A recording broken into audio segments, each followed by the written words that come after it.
الحمد لله نحمده ونصلي على رسوله الكريم. أعوذ بالله من الشيطان الرجيم. بسم الله الرحمن الرحيم. إنا أنزلناه في ليلة القدر وما أدراك ما ليلة القدر. ليلة القدر خير من ألف شهر. تنزل الملائكة والروح فيها بإذن ربهم من كل أمر. سلام هي حتى مطلع الفجر. صدق الله العليم. இந்த உலகத்தை படைத்து பரிபாலிக்கக்கூடிய நம்மையெல்லாம் பரக்கத் பொருந்திய இந்த தராவீஹுடைய தொழுகையை இமாம் ஜமாத்தோடு தொழுதுவிட்டு மார்க்க விஷயங்களை கேட்டு அமல் செய்யக்கூடிய பாக்கியத்தை தந்த ரப்புல் ஆலமீனுக்கு அனைத்து புகழும் புகழ்ச்சியும் உண்டாகட்டுமாக. கண்ணியத்திற்குரிய அல்லாஹ் நல்லடியார்களே, தொடர்ச்சியாக ஒற்றைப்படையான இரவுகளில் நாம் எல்லாம் அமல் செய்து வருகின்றோம். கொஞ்சம் கூடுதலாக 27 அன்று நம்முடைய அமல்கள் அதிகமாக இருப்பதற்கு ஒரு சில விஷயங்களை வைத்து முடிவு செய்யப்பட்ட அந்த அடிப்படையிலே இந்த இரவிலும் கூட நாம் லைலத்துல் கதரை தேடக்கூடிய கடமைப்பட்டிருக்கின்றோம். அந்த அடிப்படையிலே ஒரு சில விஷயங்களை நாம் எல்லாம் தெரிந்து கொள்வோம். அல்ஹம்துலில்லாஹ், குர்ஆன் ஷரீஃப் முடிவு பெற்றது. குர்ஆனை ஓதக்கூடிய பாக்கியத்தை அல்லாஹ் எனக்கு தந்தான், கேட்கக்கூடிய பாக்கியத்தையும் அல்லாஹ் உங்களுக்கு தந்தான். தொடர்ச்சியாக அல்லாஹ் ஹயாத்தை கொடுத்தால், நீண்ட ஆயுளை கொடுத்தால், இன்ஷா அல்லாஹ் அடுத்த வருடமும் இதுபோன்று ஒரு தொழக்கூடிய ஒரு வாய்ப்பினை வல்ல ரஹ்மான் நமக்கெல்லாம் தர வேண்டும் என்று அதிகமாக துஆ செய்யுங்கள். கண்ணியமானவர்களே, 1000 மாதங்களை விட சிறப்பான ஒரு நன்மையை அல்லாஹ் ஒரே இரவிலே இந்த சமுதாயத்திற்கு தருகின்றான். அது ஏன்? ஏதாவது ஒரு காரணம் இருக்குமா? இல்லையா? வெறுமனே இந்த உம்மத்திற்கு மட்டும் இப்படி ஒரு பாக்கியமா, அல்லது இதற்கு முன்னால் வந்த நபிமார்களுக்கும் இப்படி ஒரு இரவு இருந்ததா என்று வரலாறுகளை நாம் புரட்டி பார்க்கும் போது எந்த நபிமார்களுக்கும் அல்லாஹ் இப்படி ஒரு இரவை தரவில்லை. எந்த நபிமார்களுக்கும் 1000 மாதங்களை விட சிறந்த ஒரு நன்மையை ஒரே இரவிலே அல்லாஹ் தரவில்லை. அப்ப ஏன் இந்த சமுதாயத்திற்கு மட்டும் தந்தா? கண்ணியமானவர்களே, ஒவ்வொரு நபிமார்களுடைய வரலாற்றை நாம் எடுத்து பார்க்கும்போது ஒவ்வொரு நபிமார்களுடைய அந்த தோழர்கள் எல்லாம் ஈமான் கொள்வதற்கு ஒரு சில விஷயங்களை அவர்கள் கேட்டார்கள். என்ன கேட்டாங்க? உதாரணமாக மூசா அலைஹிஸ்ஸலாம் அவர்கள் இந்த மார்க்கத்தை சொல்லும் போது அந்த மனிதர்கள் என்ன செய்யல? ஈமான் கொள்ளல, மார்க்கத்தை ஏற்றுக்கொள்ளல. அப்ப சொன்னாங்க, வைதிஸ்தஸ்தா மூசா லிகௌமி ஃபகுன் நவ்ரிப் பிஅஸாக்கல் ஹஜர். சூரத்துல் பக்ரால் அல்லாஹ் சொல்றான், மூசாவே, எங்களுக்கு நீங்கள் இந்த பாறையிலிருந்து தண்ணீர் வர செய்யுங்கள். அப்படி வர செய்தால் உங்களை நாங்க என்ன செய்யறோம்? ஈமான் கொள்ளுகின்றோம். அப்ப அந்த சமுதாயம் ஈமான் கொள்வதற்கு மூசா அலைஹிஸ்ஸலாம் அவரிடத்திலே ஒரு ஆச்சரியத்தை எதிர்பார்த்தது. பாறையில் அடிச்சாங்க, தண்ணி வந்துச்சு. அதற்கு பின்னால் சில நபர்கள் ஈமான் கொண்டார்கள். அதே போன்று மூசா அலைஹிஸ்ஸலாம் அவர்களை பற்றி, அந்த கூட்டத்தாரை பற்றி அல்லாஹ் குர்ஆனிலே சொல்லும் போது, வைது குல்தும் யா மூசா லன் நஸ்பிர அலா துஆமி வாஹிதின். சொர்க்கத்திலிருந்து உணவு வந்துச்சு. யாருக்கு? இந்த கூட்டத்தாருக்கு. மன்னவ சல்வா என்று சொல்லக்கூடிய சொர்க்கத்திலேருந்து அல்லாஹ் உணவை கொடுத்தான். நம்ம சமுதாயம் தான் ஏதாவது ஒரு லேசா ஒரு குறைகள் இருந்தா அதை வெளிப்படுத்துறோமா? இல்லையா? நல்லா இருந்தா சொல்ல மாட்டாங்க, குறையா இருந்தா உடனே சொல்லுவாங்க. அதே போன்று அவர்களும் சொன்னார்கள், லன் நஸ்பிர அலா துஆம். மூசாவே, என்ன ஒரே சாப்பாடே அல்லாஹ் அனுப்பிக்கிட்டு இருக்கிறான், சாப்பிட்டு சாப்பிட்டு போர் அடிச்சிருச்சு. யாரு சொன்னா? அந்த கூட்டத்தார்கள் சொன்னார்கள்.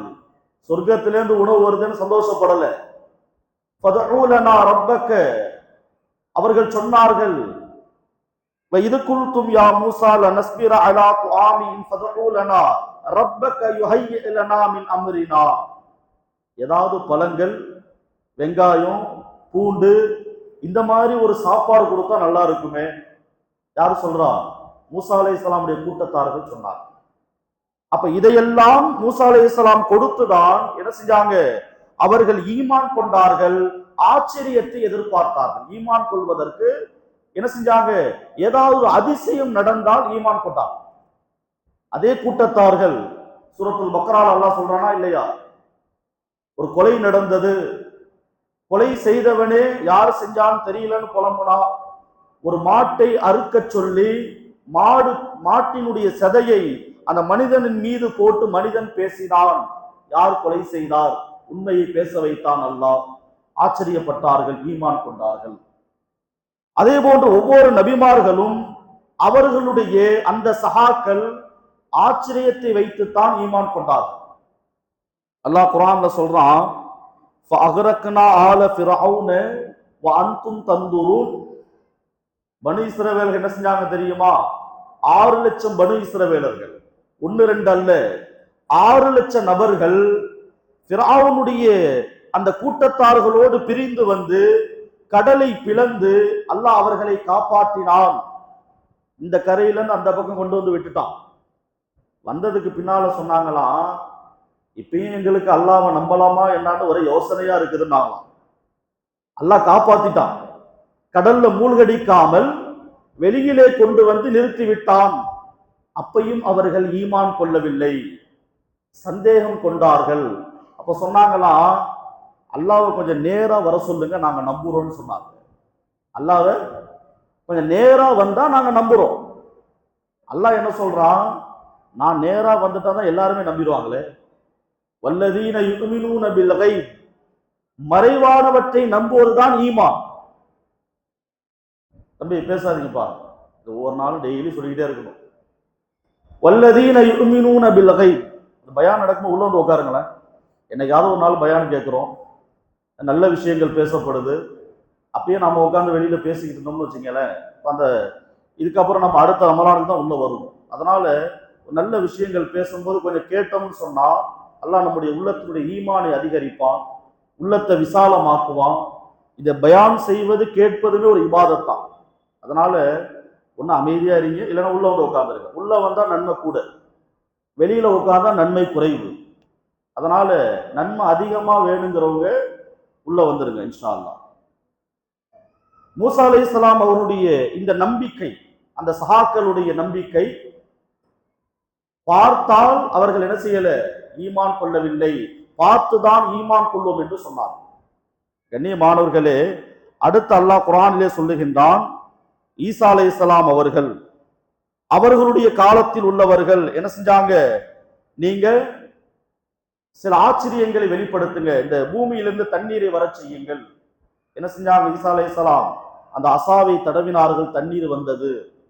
அதை பார்த்து ஈமான் கொண்டார்கள். அதே போன்று சாலிஹ் அலைஹிஸ்ஸலாம் அவருடைய கூட்டத்தார்கள் அவர்கள் இஸ்லாத்தை எத்தி வைக்கும் போது சொன்னார்களாம், நீங்கள் உண்மையிலேயே நபியாக இருந்தால் ஒரு பாறை பக்கத்துல போய் நின்றுட்டாங்க, இந்த பாறைக்குள் இருந்து ஒரு ஒட்டகம் வர வேண்டும். இந்த சமுதாயம் சொன்ன செய்தி, பாறையிலிருந்து ஒட்டகம் வர வேண்டும், அந்த ஒட்டகம் குட்டி போட வேண்டும், அந்த குட்டியை நாங்கள் பார்க்க வேண்டும், பார்த்தா ஈமான் கொள்றோம். எப்படி? ஒரு பாறையிலிருந்து ஒரு ஒட்டகம் வரணுமா, அது வந்த உடனே குட்டி போடணுமா, இதை பார்த்தால் நாங்கள் ஈமான் கொள்கிறோம். அல்லாஹ் அதையும் செய்தான். வரலாறு, சாலிஹ் அலைஹிஸ்ஸலாமுடைய கூட்டத்தார்கள் பாறையிலிருந்து ஒட்டகம் வந்தது, வந்த உடனே குட்டி போட்டது, அதனுடைய பாலை அருந்தி மக்கள் குடித்தார்கள். வரலாற்றிலே பதிவு செய்யப்படுகிறது. கண்ணியமானவர்களே, அப்ப இவ்வளவு ஆச்சரியங்கள் எல்லாம் நடந்ததற்கு பின்னால் தான் அந்த சமுதாய மக்கள் ஈமான் கொண்டார்கள். ஆனால் கண்மணி முஹம்மது ரசூலுல்லாஹி ஸல்லல்லாஹு அலைஹி வஸல்லம் அவர்களை இந்த சமுதாயம் எப்படி ஈமான் கொண்டது என்று தெரியுமா? யா ரசூலல்லாஹ், நீங்கள் சொன்னால் அது உண்மையாகத்தான் இருக்கும், நீங்கள் சொன்னால் அதுல எந்த பொய்யும் இருக்காது. சஅத் இப்னு முஆத் ரலியல்லாஹு தஆலா சொல்றாங்க, பத்ர் போருக்காக அழைக்கும் போது நபி அவங்க சொன்னாங்களாம், சஅத் ரலியல்லாஹு தஆலா சொன்னாங்க, யா ரசூலல்லாஹ், ஈமான் என்றால் என்ன என்பதை நீங்கள் தான் எங்களுக்கு விளங்க வைத்தீர்கள். அதனால நீங்க என்ன சொன்னாலும் நாங்கள் செய்வோம், நீங்க உயிரையே கொடுக்க சொன்னாலும் நாங்கள் கொடுப்போம். மற்ற சமுதாயம் எல்லாம் பாறையிலிருந்து ஒட்டகம் வரணும், பூமியில அடிச்சா தண்ணி வரணும், பாறை பிளக்கணும், இப்படியெல்லாம் ஆச்சரியத்தை பார்த்து ஈமான் கொண்டார்கள். ஆனால் இந்த உம்மத்து மட்டும்தான், அல்லாஹ் ரசூல் இருக்கிறானா நான் ஈமான் கொள்கிறேன், மலக்குமார்கள் இருக்கிறாங்களா நான் ஈமான் கொள்கிறேன், இது அல்லாஹ்வுடைய வேதமா அதை நான் ஏற்றுக்கொள்கிறேன், இது அல்லாஹ் சொல்லிட்டானா அதை நான் செய்கிறேன். எந்த மாற்று கருத்தும் கிடையாது, எந்த மாற்று கருத்தும் கிடையாது. இதுதான் ஈமானுடைய உச்சம். அல்லாஹ் என்ன செஞ்சான் தெரியுமா? இந்த உம்மத்திலே மறைமுகமாக ஈமான் கொண்டதின் காரணமாக ரசூலுல்லாஹ்ட்ட போய் சொல்லல, நீங்க அவங்க செஞ்சா மாதிரி நீங்க ஆச்சரியத்தை செய்யுங்கள் என்று சொல்லவில்லை. நபி அவங்க சொல்லிட்டாங்களா அதை நாம் உடனே செய்து விடுவோம்.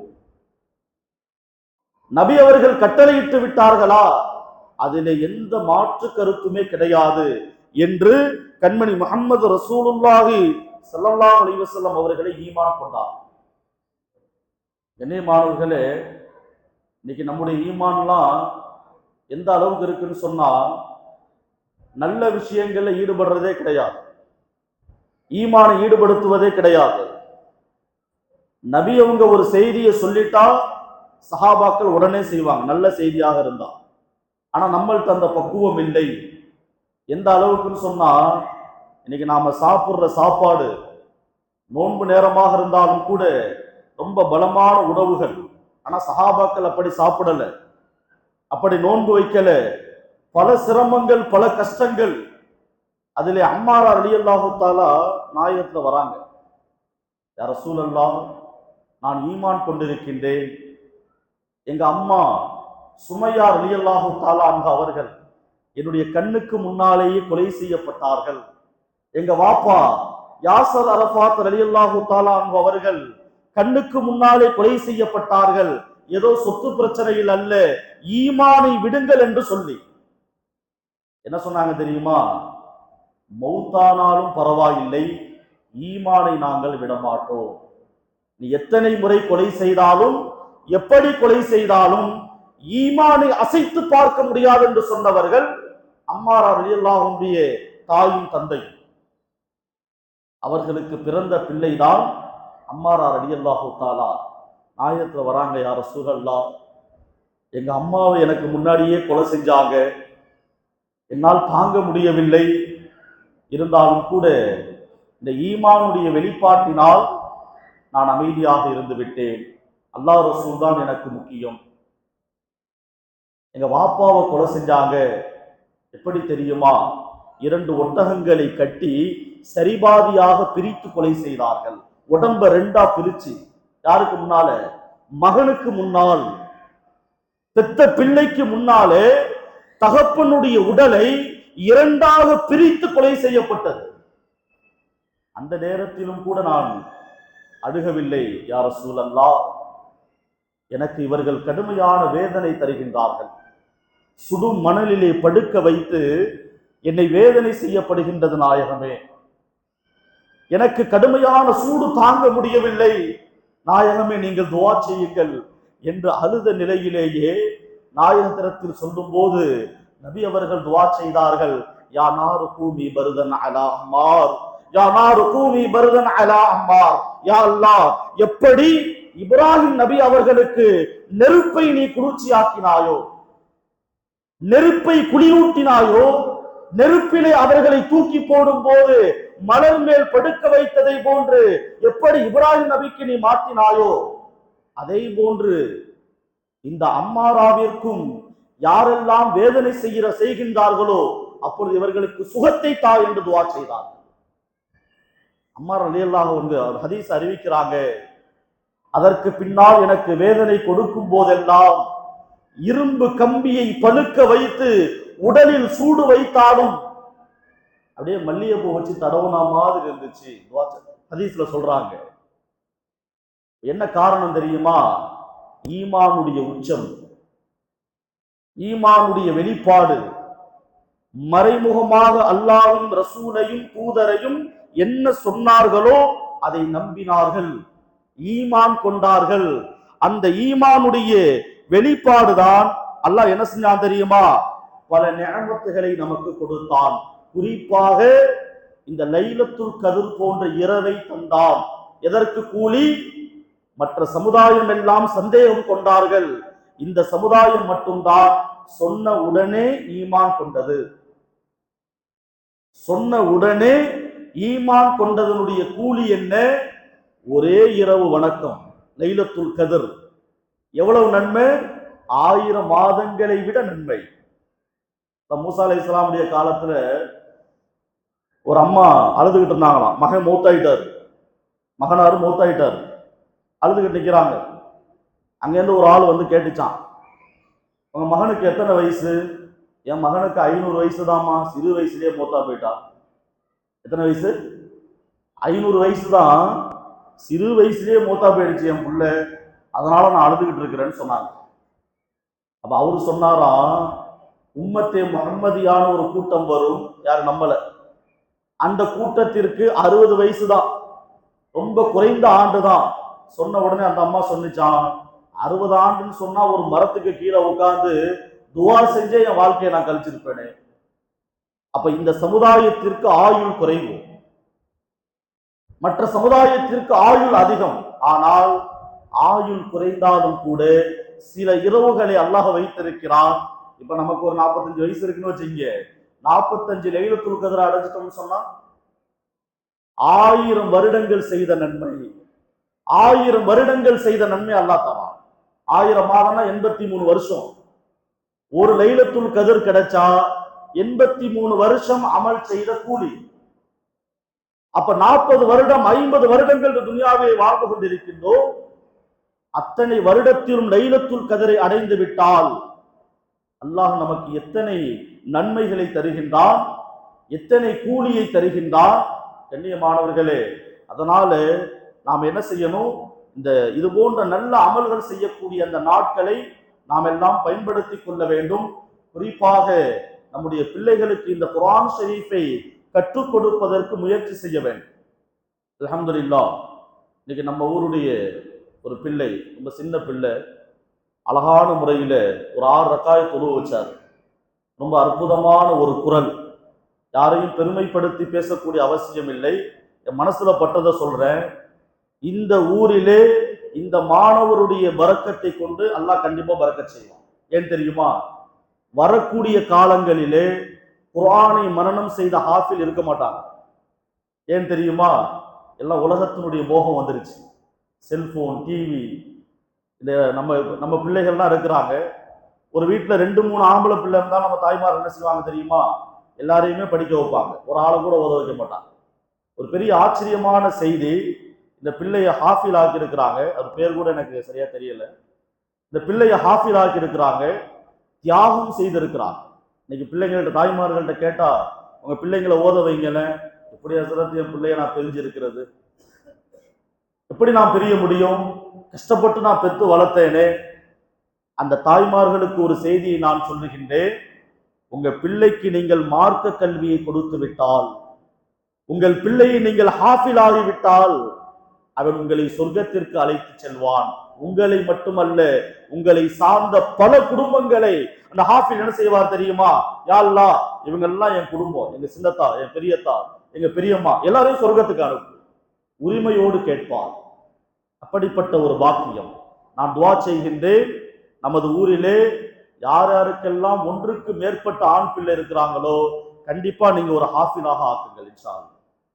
இன்ஷா அல்லாஹ் சொல்லுங்க, ஆமீன் சொல்லுங்க, இன்ஷா அல்லாஹ் சொல்லுங்க. அல்லாஹ் கபூல் செஞ்சா உங்க பிள்ளைய ஹாஃபிலாக்கி இதே முசல்லாவில் அவர் தொழுக வைப்பாரு, நீங்க பின்னால நின்று தொழுவீங்க. அதை விட ஒரு பெரிய சந்தோஷம் எதுவுமே இருக்க முடியாது. அப்படிப்பட்ட ஒரு பாக்கியத்தை நாம் உருவாக்கி கொள்ள வேண்டும். கண்ணியத்திற்குரிய தாய்மார்கள், உங்க பிள்ளை ஓதிருந்தான்னு சொன்னா, நீங்க மௌத்தா போய் கபூர்ல வைக்கும் போது என்ன செய்வான் தெரியுமா? அல்லாஹ்ட்ட மன்றாடுவான், யா அல்லாஹ், என் தாய் எப்படிப்பட்டவள் தெரியுமா?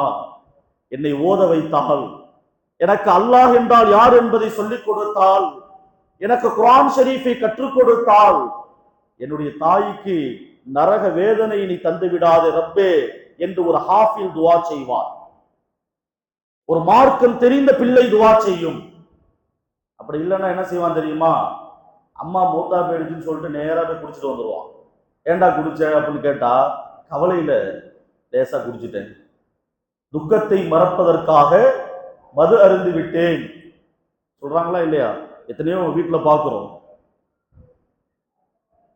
என்னப்பா கேம் விளையாண்டுட்டு இருக்க, உங்க அம்மா மூத்தாயிட்டாங்களே, ஒரு நாள் கூட அந்த அம்மாக்காக துவா செஞ்சதில்லை, ஒரு நாள் கூட துவா செய்யக்கூடிய பிள்ளையாக இல்லை. ஆனால் உங்கள் பிள்ளை ஓதி இருந்தால், உங்கள் பிள்ளை ஆலிமாக இருந்தால், ஒரு ஹாஃபிலாக இருந்தால், அவர் குர்ஆன் ஓத ஓத ஓத ஓத ஒருவேளை நீங்கள் தவறு செய்திருந்தாலும் அல்லாஹ் உங்களுடைய கபரை விசாலமாக்குவான். அந்த அடிப்படையிலே நான் மனதார துவா செய்கின்றேன்.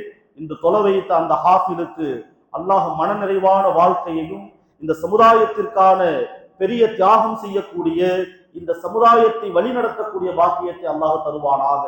அடுத்த வருடம் இன்ஷா அல்லாஹ் நமது ஊரில் உள்ள மற்ற பிள்ளைகளும் சில குர்ஆனுடைய ஆயத்துகளை மனனம் செய்து இந்த பள்ளியில தொழுக வைக்கணுங்கிறதா என்னுடைய ஆசை. அதனால தாய்மார்களாகிய நாமும் நியத்து வைக்கணும். நமக்கு 2 ஆம்பளை பிள்ளை இருந்தா ஒரு பிள்ளையை ஹாஃபில் ஆக்குவேன், ஒரு பிள்ளையை ஆலிமாக்குவேன் என்ற சிந்தனை ஒவ்வொரு பெற்றோர்களுக்கும் அல்லாஹ் தந்தருவானா. கண்ணியமானவர்களே, நரகத்திலிருந்து பாதுகாப்பு கேட்கக்கூடிய ஒரு நாள் அல்லாஹ் குர்ஆன்ல சொல்றான், யா அய்யுஹல்லதீன ஆமனு கூ அன்ஃபுஸிக்கும் வஅஹ்லிக்கும் நாரா வகூதுஹா அன்னாஸு வல் ஹிஜாரா, நீங்களும் உங்களுடைய குடும்பத்தார்களும் நரகத்திலிருந்து பாதுகாப்பு பெறுங்கள். நரகம் ரொம்ப மோசமானது. நரகத்திலே 4 சுவர்கள் இருக்கும். ஒரு சுவர் இங்க நடக்க ஆரம்பிச்சோம்னு சொன்னா அங்க சுவத்துக்கு போய் சேர 40 வருடங்கள் ஆகும். எதுல போனா? பஸ்ல போனாவா, ட்ரெயின்ல போனாவா, பிளைட்ல போனாவா, இல்ல ஜெட்ல போனாவா? இதெல்லாம் நமக்கு தெரிஞ்ச வாகனம். அல்லாஹ்வுக்கு பல வாகனங்கள் இருக்குது, புராக் வாகனம் மாதிரி. அப்ப எவ்வளவு பெரிய நரகம் அல்லாஹ் படைச்சு வச்சிருக்கிறான். அல்லாஹ் சொல்றான், நீங்கள் பாதுகாப்பு தேடுங்கள். யா அய்யுஹல்லதீன ஆமனு, ஈமான் கொண்ட சமுதாயமே, கு அன்ஃபுஸக்கும் வஅஹ்லிக்கும் நாரா, நீங்கள் பாதுகாப்பு தேடுங்கள். ஏன் தெரியுமா? நரகத்திலே மிக மோசமான நரகங்களும் இருக்கிறது. சக்கர் என்ற நரகம் இருக்கிறது. வமா அத்ராக மா சக்கர், அல்லாஹ் குர்ஆன்ல சொல்றான். சக்கர் என்றால் என்ன என்று தெரியுமா? அந்த நரகம் யாருக்கு என்று தெரியுமா? காலு நம்னக்கும் மினல் முஸல்லீன், தொழாதவர்கள், தொழுகையை நாடாதவர்கள், தொழுகைக்கு பாங்கு சொல்லப்பட்டும் பள்ளிக்கு வராதவர்கள், இவர்களுக்கென்றே சக்கர் என்ற நரகத்தை நாம் வைத்திருக்கிறோம். வலம் நக்குனு துஈமுல் மிஸ்கீன், எந்த மிஸ்கீனுக்கும் உணவு கொடுக்கல, எந்த மிஸ்கீனுக்கும் உதவி செய்யல, சதக்கா செய்யல, நாளை மறுமையிலே புலம்புவான். இந்த துன்யாவுல நாம தொழாம இருந்துட்டோமே, சதக்கா செய்யாம இருந்துட்டோமே, பாவியா இருந்துட்டோமே, அல்லாஹ் இந்த நரகத்துல நம்மளை தூக்கி போட்டுட்டானே, நரகம் ரொம்ப மோசமா இருக்குதே, நரகத்திலும் தாகம் எடுக்குமா? இன்னைக்கு தாகம் வந்துச்சுன்னா என்ன செய்யறோம்? தண்ணி பாட்டிலு, நோம்பு திறக்கும் போது வகை வகையான ஜூஸ், ரோஸ் மில்க், ரொம்ப கூல்ட்ரிங்க்ஸ் வகைகள், தாகம் அடிச்சா குடிக்கிறோம். நரகத்திலும் தாகம் எடுக்கும், நரகத்திலும் தாகம் தவிக்கும். அல்லாஹ் என்ன செய்வான் தெரியுமா? என்ன கொதிக்குமா இல்லையா? தகதகன்னு கொதிக்கும்ல என்ன, அதே மாதிரி தண்ணீர் கொண்டு வந்து கொடுக்கப்படும். சொல்லுவாங்களா இல்லையா? எரியில நெருப்புல எண்ணெய் அள்ளி ஊத்துறியப்பா. அதே மாதிரி ஏற்கனவே சூடு, ஏற்கனவே தாகம், அந்த தாகத்தை தணிக்க அல்லாஹ் ஒரு சுடு தண்ணி கொண்டு வந்து கொடுப்பான். ஹஸரத், அல்லாஹ் 70 தாய்க்கு மேல இரக்கம் உள்ளவன் பயான்ல சொன்னீங்களே, அல்லாஹ் இரக்கம் காட்டக்கூடியவன் சொன்னீங்களே, அந்த இரக்கம் எல்லாம் அங்க அல்லாஹ் காட்ட மாட்டானா? காட்டுவான். எங்க தெரியுமா? துன்யாவிலே மட்டும்தான், உலகத்தில் மட்டும்தான் அந்த இரக்கம் எல்லாம். நரகத்துக்கு போயிட்டீங்கன்னு சொன்னா அல்லாஹ் இரக்கம் காட்ட மாட்டான். ஏன்? துன்யாவிலேயே உங்களுக்கு எல்லாம் எச்சரிக்கப்பட்டுருச்சு. நரகம் இருக்கு, நரக வேதனை இருக்கு, தொழுகலண்டா நரகம் இருக்கு, தொழுகை விட்டவன் பாவி, தொழுகையை விட்டவன் முசீபத்திற்குரியவன், செத்த மையத்திற்கு சமமானவன் என்பதெல்லாம் சொல்லப்பட்டிருச்சு. வேற சொல்றதுக்கு எதுவுமே இல்லை. அதனால மறுமையிலே அவருக்கு எந்த விதமான சலுகையும் கிடைக்காது. கண்ணியமானவர்களே, அதனால்தான் அல்லாஹ் சொல்றான், உங்களுக்கு கொடுக்கப்பட்ட காலங்களை நீங்கள் பயன்படுத்திக் கொள்ளுங்கள். ரமலானுடைய மாதம் வந்தும் கூட சில நாட்களிலே பள்ளி காலியாக தான் இருந்துச்சு. ரொம்ப வருத்தமா இருந்துச்சு. நம்ம யாரையும் டைரக்டா சொல்ல முடியாது, நீங்க வாங்க வாங்கலாம் சொல்ல முடியாது. மனசுல ஒரு வருத்தம். என்ன வருத்தம் தெரியுமா? ரமலானை அடைஞ்சும் கூட யாரும் அமல் செய்யலையே, ரமலானை அடைந்தும் கூட சுபுஹ் தொழுகைக்கு வரலையே, இந்த ரமலானை அடைந்தும் கூட இந்த குர்ஆன் ஓதுறோம், அதை யாரும் கேட்கலையே. மனசுக்குள்ள ஒரு சின்ன வருத்தம் இருந்துச்சு. கண்ணியமானவர்களே, இந்த ரமலானிலும் உங்கள் பாவம் மன்னிக்கப்படலன்னு சொன்னா அல்லாஹ் உங்களை எப்பொழுது மன்னிப்பான்? கண்ணியமானவர்களே, அற்புதமான இந்த இரவு, இந்த இரவிலே அதிகமாக துஆ செய்யுங்கள். நரகத்தை பத்தி ரொம்ப பேசிட்டோம். ஒரு நகைச்சுவையான நபி அவங்க சொன்ன ஒரு செய்தியை மட்டும் சொல்லி இந்த பயானை முடித்துக் கொள்வோம். நபிகள் நாயகம் ஸல்லல்லாஹு அலைஹி வஸல்லம் இடத்துல சஹாபாக்கள் கேட்டாங்க, யா ரசூலல்லாஹ், முஃமின்கள் எல்லாமே சொர்க்கத்துக்கு போயிடுவாங்கன்னு சொன்னீங்களே, அப்ப நரகத்துல தண்டனை எல்லாம் பெற்று சொர்க்கம் போவாங்களா? ஆமா, சொர்க்கம் போவாங்க. அதுல கடைசியா சொர்க்கம் போறவரை பற்றி ஜிப்ரீல் அலைஹிஸ்ஸலாம் அவங்க என்கிட்ட சொன்னாங்க. அந்த மனிதர் எப்படின்னு சொன்னா, நரக வேதனை தாங்க முடியாமல் அல்லாஹ்ட்ட சொல்லுவாராம், யா அல்லாஹ், நீ இரக்கம் காட்டக்கூடியவன், எனக்கு இந்த நெருப்பு தாங்க முடியல, நரகத்திலேருந்து என்னை வெளியே மட்டும் ஆக்கு, சொர்க்கத்துக்கு நான் அனுப்பவன், நரகத்திலேருந்து கொஞ்சம் வெளியாக்கு. நரகத்திலிருந்து அல்லாஹ் வெளியாக்கிடுவான். வெளியாக்குன உடனே சொல்லுவாராம், நான் சொர்க்கத்துக்கு உள்ளெல்லாம் போகல, இந்த சொர்க்கத்துக்கு நேரா ஒரு மரம் இருக்குதுல்ல, அந்த நிழல்லையாவது நான் போய் உட்கார்ந்துக்கிறேன். இந்த மனிதனுடைய ஆசை அப்படித்தான். கொஞ்சம் கொஞ்சமா கேட்டு முழுசா அப்படியே கேட்பாங்க. அங்கேயும் போய் அந்த மனிதர் என்ன செஞ்சாரு, சொர்க்கத்துக்கு உள்ளலாம் அனுப்ப வேண்டாம், இந்த மரத்துல ஒரு ஓரமா நான் உட்கார்ந்துக்கிறேன். அல்லாஹ் உட்கார வச்சான். அல்லாஹ்வுடைய இரக்கத்தை புரிந்து கொண்ட அந்த மனிதன், யா அல்லாஹ், சொர்க்கத்துக்கு எதுக்க வரைக்கும் கொண்டு வந்துட்ட, இந்த சொர்க்கத்து வாசல்ல போய் கொஞ்சம் எட்டி பார்த்துட்டு வந்துடுறேனே, சொர்க்கம் எப்படிதான் இருக்குன்னு சொல்லி கொஞ்சம் லேசா போய் எட்டி பார்த்துட்டு வந்துடுறேன். உடனே அல்லாஹ் சொர்க்கத்துக்கு வாசலுக்கு அனுப்பிடுவானா. வாசலுக்கு போனவன், யா அல்லாஹ், வாசல் வரைக்கும் கொண்டு வந்துட்ட, உள்ளேயும் என்ன அனுப்பிறேன். உடனே அல்லாஹ் சொல்லுவான், நீ உள்ளே சென்று விடு என்று சிரித்துக்கொண்டே அல்லாஹ் சொன்னான். சிரித்துக்கொண்டே அந்த மனிதனை அல்லாஹ் சொர்க்கத்திற்கு அனுப்பினான். ஜிப்ரீல் அலைஹிஸ்ஸலாம் அவர்கள் சிரித்துக்கொண்டே இந்த செய்தியை கண்மணி முஹம்மது ரசூலுல்லாஹி ஸல்லல்லாஹு அலைஹி வஸல்லம் இடத்திலே சொன்னார்கள். நபி அவர்களும் சிரித்துக்கொண்டே சஹாபாக்களுக்கு சொல்லிட்டு சொன்னாங்க, இந்த ஹதீஸ் சங்கிலி தொடர் ஹதீஸ்னு அர்த்தம். அப்படின்னா என்ன அர்த்தம்? அல்லாஹ் சிரித்தான், ஜிப்ரீல் அலைஹிஸ்ஸலாம் அவர்கள் சிரித்தார்கள், சொல்லும் போது நானும் சிரித்தேன், அதனால நீங்களும் கொஞ்சம் சிரிச்சீங்க, சுன்னத்துன்னு சொல்லிட்டாங்க. சில ஹதீஸ் இருக்குது, கேட்டா சிரிச்சுக்கணும். அந்த அடிப்படையில இந்த ஹதீஸை கேட்டோம்னு சொன்னா கொஞ்சம் லேசா சிரிக்கிறது சுன்னத். கண்ணியமானவர்களே, அதனால இந்த நரகத்தை அஞ்சிக் கொள்ளுங்கள், சொர்க்கத்தை ஆதரவு வையுங்கள். அல்லாஹு தாலா மீதி இருக்கக்கூடிய இந்த ரமலானிலே அமல் செய்து நாம் எல்லாம் சொர்க்கத்தை அடையக்கூடிய பாக்கியத்தை வல்ல ரஹ்மான் நமக்கெல்லாம் தர வேண்டும். எப்படி இந்த வருடம் நாம் எல்லாம் ஒன்றாக ரமலானை தொழுதோமோ, அல்லாஹ் ஹயாத்தை கொடுத்திருந்தால், சென்ற வருடம் நம்மோடு இருந்தவர்கள் இந்த வருடம் கிடையாது, பக்கத்துல நின்று தொழுதவங்க இல்லை, அல்லாஹ் நமக்கு ஹயாத்தை கொடுத்திருக்கிறானா என்னன்னு தெரியாது. அதனால இந்த வருடத்திலே துஆ செய்யுங்கள். அல்லாஹ் நாடினால் அடுத்த வருடத்தை நமக்கு கொடுத்தால் இன்ஷா அல்லாஹ் இது போன்ற ஒரு அமல் செய்யக்கூடிய பாக்கியத்தை ஏற்படுத்திக் கொள்வோம். அல்லாஹு தாலா இந்த ஓதிய குர்ஆன் ஷரீஃபை பரக்கத்தை கொண்டும், நாம் தொழுத தொழுகையினுடைய பரக்கத்தை கொண்டும், நாம் வைத்த நோன்பினுடைய பரக்கத்தை கொண்டும் அல்லாஹு தாலா நம்முடைய எல்லா சகல காரியங்களையும் நிறைவேற்றி தருவானாக. நம்முடைய பலா முசீபத்துகளை நீக்குவானாக. நம்முடைய குடும்பத்தில் ஏற்பட்டிருக்கக்கூடிய எல்லா மன நிம்மதி இல்லாத நிலைகளையும் அல்லாஹ் மாற்றுவானாக.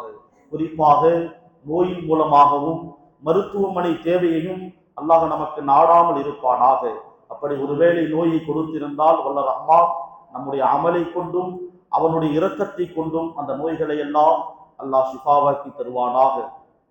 இந்த ரமலானை அடைந்து முழுமையான நன்மைகளை அல்லாஹு தாலா நம் அனைவர்களுக்கும் தந்து உயர்ந்த சொர்க்கத்தை அடையக்கூடிய பாக்கியத்தை தருவானாக. வாஹிரு தஅவானா அனில் ஹம்துலில்லாஹி ரப்பில் ஆலமீன். அஸ்ஸலாமு அலைக்கும் வரஹ்மத்துல்லாஹி வபரகாத்துஹு. கண்ணியத்திற்குரிய ஜமாத்தார்களே, இன்ஷா அல்லாஹ் கியாமுல் லைல் தொழுகை சரியாக 2:30க்கு நடைபெறும். இந்த தொழுகைக்கு இடையிலே திக்ர் செய்யப்படும். அதை முடிந்து ஒரு சிறப்பு துஆக்களும் நடைபெறும். இன்ஷா அல்லாஹ் ஜமாத்தார்கள், தாய்மார்கள் அனைவர்களும் கலந்து கொள்ளுங்கள். அல்லாஹ் ரஹ்மத் செய்வானாக. அஸ்ஸலாமு அலைக்கும் வரஹ்மத்துல்லாஹி வபரகாத்துஹு.